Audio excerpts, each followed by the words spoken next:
Yeah, I don't think I described the wiring or the cell setup in it. I actually have 6 different cells in this setup right here. This right here is one cell, second cell, third cell, fourth cell, fifth cell, and then the sixth cell. Uh, the wires I've got separated out. Obviously, red is positive, and then black is negative. So you can see that they're all run together in parallel, not series. Other than the plates right here, you know, each cell is run in series or in parallel, yeah, in series. But these cells are run in parallel. Uh, Obviously, ground, and then power. I went ahead and zip tied them all the way down so I could tell which ones were which when I came down. But anyways, the blocks is the negative power block, the positive power block. These are the clip leads for the pump right there, which if I wanted to, I'd go ahead and put it up here, which I think I will. Actually, let me get the video. I'm going to bring the stand over here right quick so y'all can see. I also made the hole bigger in the mount for the iPhone, since it was starting to. I saw some shadowing around some of the corners when I was doing the videos. Alright, all I'm going to do is clip the lead on the red, on the positive, so that it fills up the cell. You guys can see it.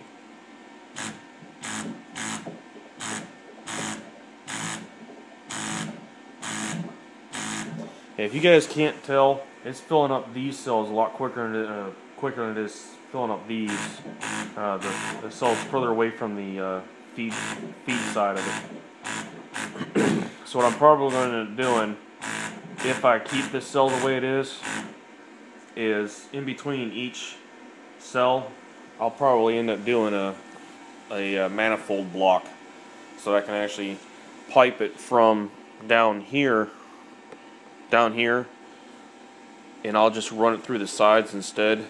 That way each cell has a water feed instead of, you know, one mass feed here trying to feed all of the plates.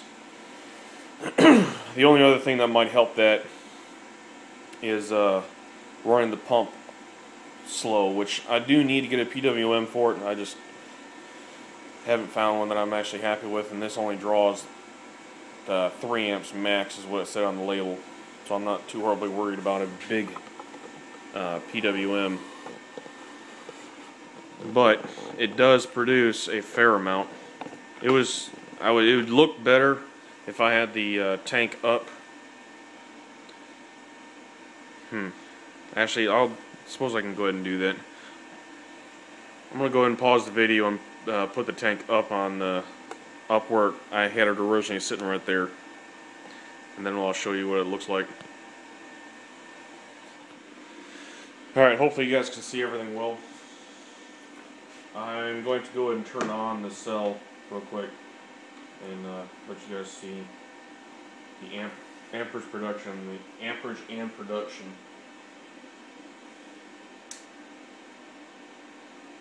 Click down, drawing 18 amps, well, dropping now. The charger's got to catch up, apparently. Alright, sit on the highest setting right now.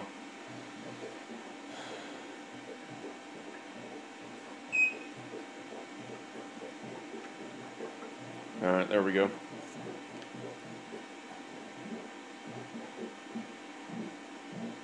I may end up changing the plumbing to let this to just go ahead and drop this hose right to the water inlet for the cell itself. It's right now all it's doing. There's no circulation in this hose at all. It's just using the water that's already sitting in here.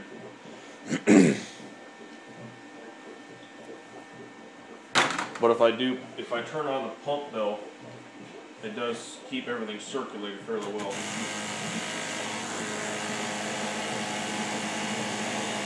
It is a little bit loud though, so I don't like running it. It's not as loud as the old pump, but it still shows. You can still see production fairly pretty good in the video. I can see.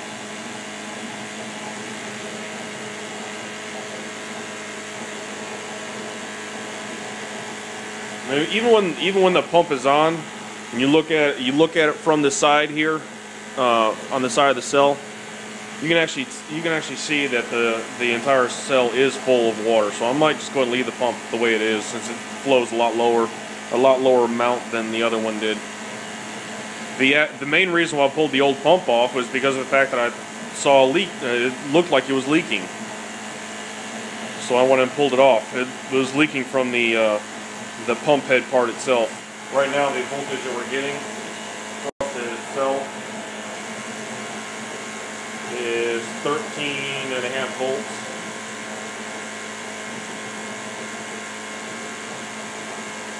Yeah, staying fairly steady at 13.5. We're drawing about 14.8 amps out of the whole cell. But that part of that 14.8 amps, no, actually, yeah, the 14.8 amps was all the cell. I did have it together so that it was powered after the shunt. As you can see, it increased the amperage load a little bit, but the pump is only pulling about an amp by the looks of it.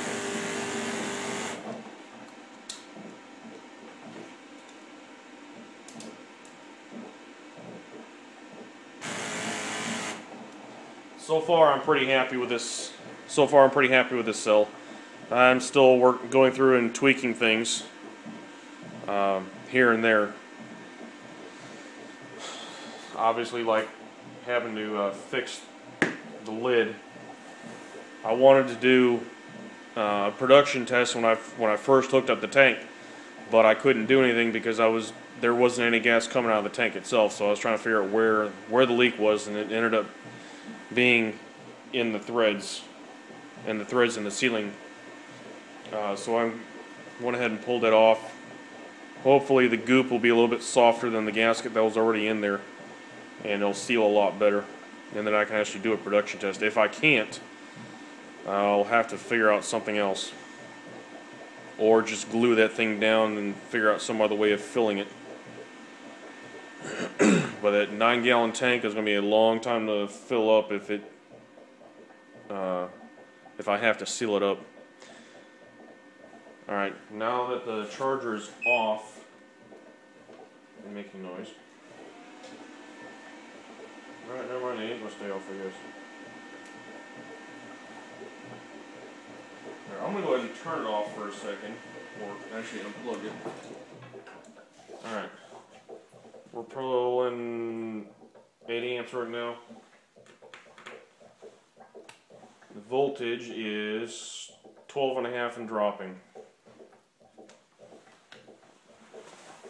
7 amps or so. So it's not too horribly bad.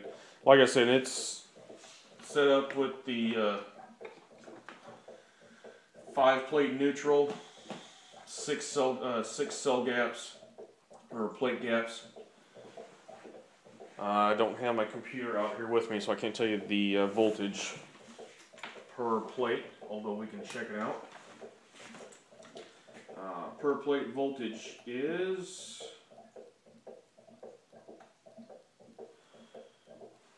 a little over 2 volts, barely over 2 volts per plate. So it's not too horrible. I was trying to keep it right around there or lower for heat, so it doesn't do the whole thermal runaway on me. I don't have a PWM, but I may end up having to get one though. I do want to run a higher amps, but until I can get a PWM that I'm content with, I'll just run it controlled by electrolyte solution. But anyways, please rate, please comment. Let me know if you guys like the videos and everything that's going on. Especially, please let me know if you guys like the new intro I've done. I wanted to do something else other than jumping right into the video content. Yeah, I mean, I know we all don't have enough patience to sit around, and sit and watch a minute-long one. But I figured a couple second intro would be fine. Something to give you an idea what is going to go on or what the video is about, instead of having to figure it out by the title or just sitting through the video and listening.